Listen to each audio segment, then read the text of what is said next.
끝번호 9767님의 문자 잠깐 좀 보도록 하겠습니다. 송파 잠실 리센츠 33평을 전세 놓고 지금 보유하고 있습니다.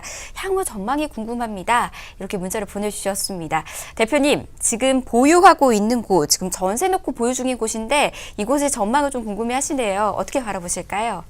네, 일단은 뭐 잠실 리센츠, 엘서브 뭐 더불어 가지고 한강변에 입지가 굉장히 좋은 곳입니다. 그래서 일단은 이렇게 보시죠. 지금 송파권이 가격이 좀 작년 엘스 리센츠 요 위치가 이쪽인데 보자면은 지금 뭐 30평대 가격이 33평 같은 경우에 뭐 작년 1년 사이에 지금 송파 지역이 굉장히 많이 올랐어요. 근데 그게 저평가라서 오르고 뭐 어떤 뭐 특별히 송파만 좋아서 오른 건 아니고요.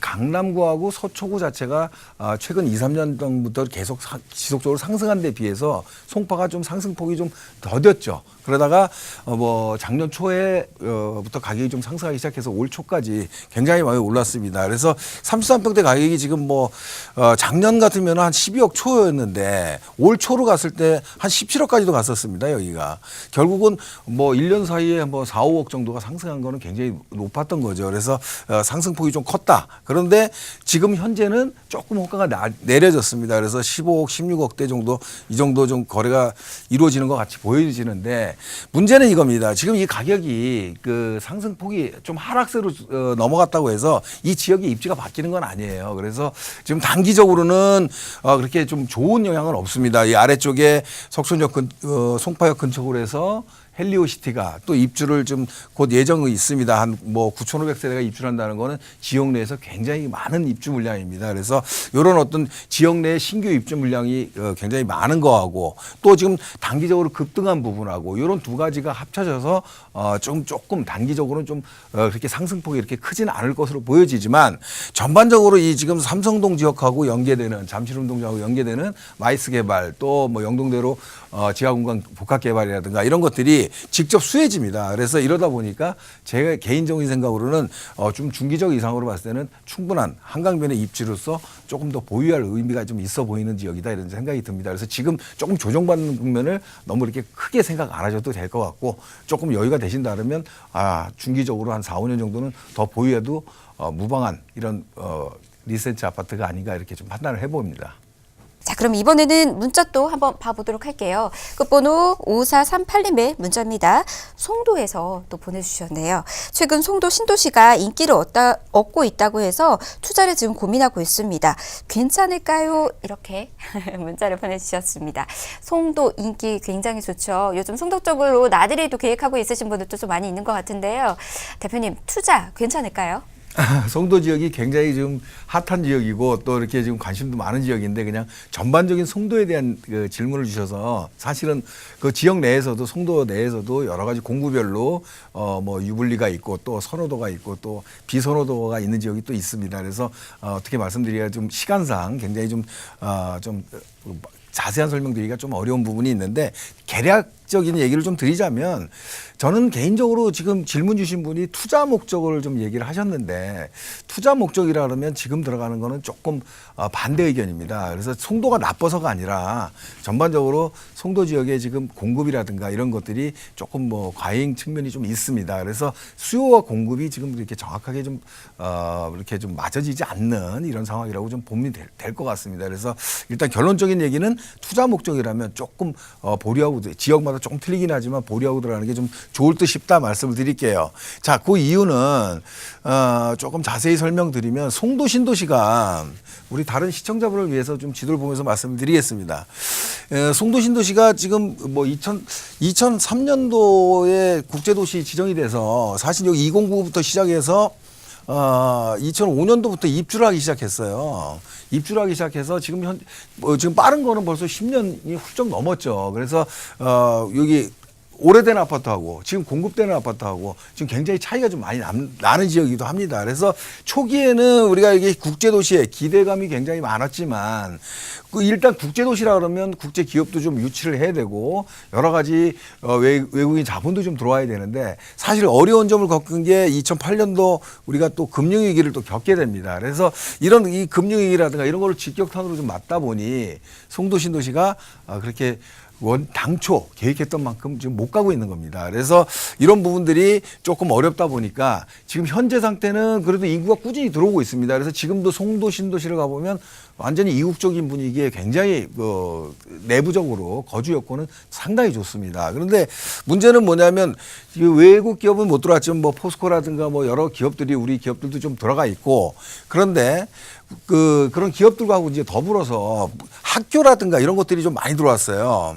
그래서 최대 국제학교라든가 뭐 또 여러 가지 외국계 대학, 또 우리 일반 대학들도 많이 들어왔고, 또 그런 교육 여건이 좋아지다 보니까 송도 신도시에 일단 실수요층들이 어느 정도는 좀 커버해 줬다. 결국은 뭐냐면 기업이 들어오면서 이런 어떤 수요가 들어와야 되는데, 그거보다는 학교라든 교육 여건이 좋아지고 이런 어떤 쇼핑몰이라든가 이런 것들이 발전이 되면서 결과적으로 조금 당초 계획하고는 좀 틀리지만 인구 유입은 어느 정도 좀 이루어지고 있다, 이렇게 좀 보여지는 겁니다. 그런데 문제는 지금 송도 신도시에 우리가 계획 인구가 한 26만 정도 됩니다. 근데 현재 지금 한 13만 정도, 한 50% 정도 왔거든요. 근데 이 계획 인구 26만에 지금 주택수는 한 10만 가구 정도를 지금 우리가 예상을 하고 있습니다. 그런데 지금 현재 지금 입주해 있는 게 한 4만 정도가 지금 입주를 해 있고요. 또 한 가지는 지금 분양이 됐거나 지금 뭐 공사 중인 아파트 뭐 이런 것까지 한다면 지금 한 5만 세대 이상, 5만 5천 정도 지금 입주 물량으로 지금 보고 있습니다. 그런데 또 이쪽 위쪽으로 하면 6809라고 해서 또 이쪽으로 해서도 좀 공급 물량이 아직도 많이 남아 있고, 결국 뭐냐면 송도 신도시가 지금 50%가 조금 이제 넘은 상황으로 지금 가고 있는데, 계획된 거에 비해서. 그렇지만 지금 이 인구수하고 주택 공급수, 앞으로 또 공급될 거를 따져보면 당분간은 조금 투자 목적으로 들어가서 단기적으로 수익을 내기에는 좀 어려워 보인다는 생각이 들어요. 그래서 지금 송도 신도시 자체가 이제 교통이라든가 서울하고 이 연계성 이런 부분들이 좀 문제가 돼서 지금 여기 뭐 309 아래쪽으로 해서 뭐 GTX에 대한 지금 얘기가 아주 확정은 되지 않았지만 지금 얘기가 계속 나오고 있어서 309 주변으로 해서 지금 신규로 공급되는 이런 지금 입지 좋은 아파트들은 굉장한 좀 프리미엄도 붙어 있고 지금 이런 상황입니다. 그래서 이런 것들은 뭐 일단 어떤 개발 호재를 보고 지금 상승한 부분이라고 좀 볼 수 있는데, 전체적인 송도 신도시의 공급과 수요에 대한 어떤 비율을 봤을 때는 당분간은 투자로 들어가는 거는 이렇게 큰 수익을 내긴 좀 어려워 보인다, 이런 생각이 듭니다. 그래서 조금 다른 곳에 한번 갔다가 한번 오시는 것도 나쁘지 않은 방법이다, 이런 좀 생각이 듭니다. 저희 빠르게 다음 문자들도 좀 살펴보도록 하겠습니다. 끝번호 0183님의 문자 좀 살펴보겠습니다. 일산에서 보내주셨어요. 일산 장항동 킨텍스 레이크뷰 상가 분양권 1층 보유 중입니다. 전망 어떤지 궁금합니다. 이렇게 문자를 보내주셨습니다. 상가 분양권을 지금 보유하고 있으시네요. 전망 어떤지 한번 살펴보도록 하겠습니다. 대표님 어떤가요? 네, 지금 일산 킨텍스 지구인데 여기 상가입니다. 그런데 일산 킨텍스 지구 뭐 방송에서도 많이 말씀을 드렸지만 전반적으로 일산 지역이 노후화 어떤 이런 분위기, 또 이런 분위기에 신축으로 공급되는 이런 택지지구입니다. 결국 좋은 지역이고요. 그래서 개발 호재도 많고, 또 한 가지는 또 GTX에 대한 기대감, 지역적으로는 나무랄 데가 없어요. 그래서 굉장히 좋은 지역인데, 이런 어떤 좋은 지역으로 해서 이 아파트 가격이 킨텍스 지구에 프리미엄도 지금 많이 붙었거든요. 근데 아파트하고요, 상가하고는 같지 않아요. 그래서 지금 1층 상가를 갖고 계시다는데 이 아래쪽으로 좀 보여지거든요. 그런데 지금 여기는 주상복합 단지들이 굉장히 많기 때문에 세대수가 그렇게 많지 않은 곳으로 좀 보여지고, 상가는 뭐가 있냐면요. 일단은 새로 조성되는 이런 상가들은 물론 단지 내 상가라고는 하지만 새로 조성되는 상가는 여러 가지 좀 생각해 봐야 될 게 있어요.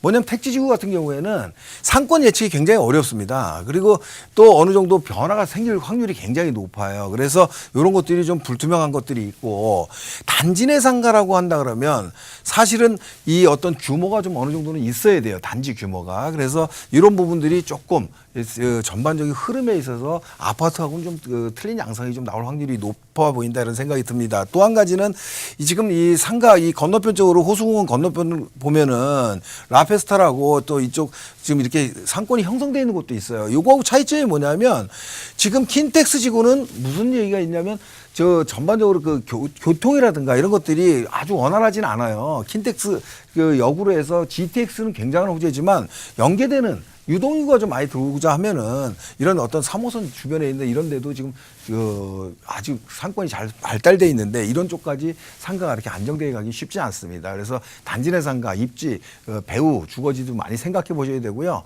팁으로 드리면 단지 내 상가는요, 좀 고립 지역이 좋습니다. 뭐 한 1000세대 규모 정도로 해서 조금 고립돼 있는 지역은 관계 없습니다. 그래서 뭐 평형도 관계 없고 일단 고립돼 있는 지역에 어떤 중심 상권하고 좀 연계가 좀 덜 되는 지역, 이런 지역이 좀 안정적이라고 좀 보여집니다. 그래서 여기는 그렇게 좋은 의견을 드리기가 좀 어렵다, 이렇게 결론 드리겠습니다. 네, 대표님 의견 잘 참고하시기 바라겠고요. 깊숙하게 상담 또 원하신다면 전화 한번 더 주십시오. 친절한 상담 도와드리도록 하겠습니다. 저희 다음 문자도 빠르게 또 보도록 할게요. 많은 문자들 다양한 지역에서 좀 보내주고 계십니다. 끝번호 2057님의 문자입니다. 신길 뉴타운 레미안 에스티움 34평을 임대 놓고 지금 보유하고 있습니다. 앞으로의 전망 좀 궁금하네요. 이렇게 또 문자를 보내주셨습니다. 보유하고 있는 곳 지금 거주 중은 아니신데요. 지금 신길 뉴타운입니다. 레미안 에스티움 이곳 34평 이네요. 이곳의 전망 좀 한번 이야기해 주실까요, 대표님? 네, 신길 뉴타운 요즘도 많이 뜨겁습니다. 그래서 여기 신길 뉴타운뿐만 아니라 지금 아까도 뭐 노량진 뉴타운 인근에도 말씀을 드렸지만 뉴타운 지역이 관심을 받는 이유가 있습니다. 지금 뭐냐면 서울 지역은 도시 재생으로 지금 가고 있어요. 그러면 전면 개발이 없고요. 이런 뉴타운 형태의 개발이 없다라는 얘기죠. 결국은 무슨냐면 그런 희소성이 이런 정책하고 좀 반대로 지금 나타나고 있는 겁니다. 그래서 지금 말씀하신 데는 신풍역 근처에 7구역인데 STM 지금 작년에 입주해서 굉장히 신길 뉴타운 내에서도 입지가 좋은 곳입니다. 그래서 지금 최근에 뭐 10억대, 30평대가 10억대가 지금 넘어가고 했는데 다른 분들은 여기 신길동이라든가 이런 지역을 과거에는 좀 이렇게 좀 낙후된 지역으로 봤지만 사실 신길 뉴타운이 다 조성이 된다고 하면 여기 한 10,000세대 이상이 들어오고 또 메이저급의 어떤 건설사들입니다. 전부 다들. 그래서 이런 것들이 앞으로 2, 3년, 3년, 4년 후에는 굉장한 어떤 시너지를 낼 것이다, 이렇게 좀 보여지거든요. 그리고 또 한 가지는 이 여의도하고 좀 연관이 되는데 여의도의 배후 지역이 이런 마포권, 용산도 있지만 또 이 영등포권도 있지만 신길 뉴타운이 완성이 된다 그러면 신길 뉴타운 쪽에 수요가 굉장히 좀 많이 올 것으로 좀 보여집니다. 또 교통의 호재, 뭐 신안산선이 이렇게 연결이 되고요. 또 이 어떤 신림선이라든가 이런 어떤 기대감도 있기 때문에 이런 여러 가지 전반적인 걸 따져봤을 때 지금 가격 상승이 조금 이유 있는 상승이다, 이렇게 좀 보여집니다. 그래서 좀 매도보다는 조금 더 보유하라, 이렇게 좀 의견 드리겠습니다. 네, 앞으로의 개발 호재들이 다양하게 좀 있었습니다. 계속해서 보유 의견 주셨습니다. 대표님의 의견 잘 참고하시기 바랄게요. 다음 문자도 보도록 할게요. 끝번호 0822님의 문자 살피겠습니다. 마곡 수명산 파크 5단지 25평의 실거주 겸 투자 목적으로 지금 매수하려고 하는데요. 어떤가요? 이렇게 또 문자를 보내주셨네요. 전망하고 또 매수 타이밍 좀 잡아주시면 좋을 것 같습니다, 대표님. 네, 지금 뭐 문자상으로 주셨는데 수명산 파크 제가 방송에서도 좀 많이 말씀을 드렸어요. 그래서 지금 5단지 여기 있는데 전반적으로 마곡 주변에 있는 지역들은 지금 굉장히 호재를 받고 있는 겁니다. 그래서 지금 서울 지역 내에서도 업무시설이 이렇게 앞으로 뭐 2년, 3년 안에 계속해서 유입이 되고 또 업무시설이 계속 들어온다는 거는 그만큼 수요가 계속 들어올 수 있는 여지가 충분히 남아 있는 곳이거든요. 그 가운데서도 지금 마곡 지구하고 바로 엠벨리 아래쪽으로 바로 위치한 수명산 파크가 관심을 많이 갖는 곳입니다.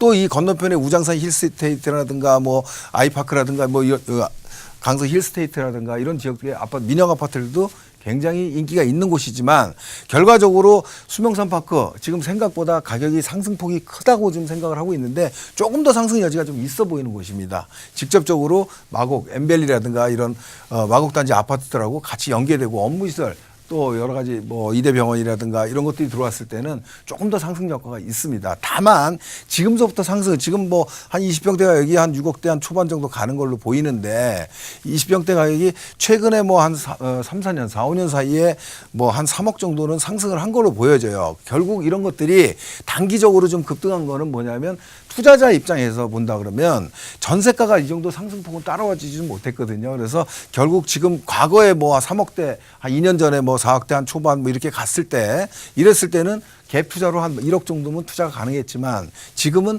한 2억 내지 3억, 2억 5천, 3억 정도가 투자가 된다. 이랬을 때는 결과적으로 좀 상승하는데 좀 약간 더디게 갈 수 있는 여지도 좀 남아 있다. 그래서 결과적으로 상승폭은 어느 정도 있을 것으로 보여지는데 실거주 목적으로 좀 보면서 조금 한 2, 3년 정도까지는 좀 편안하게 보셔도 될 것 같다. 이렇게 정리드리겠습니다.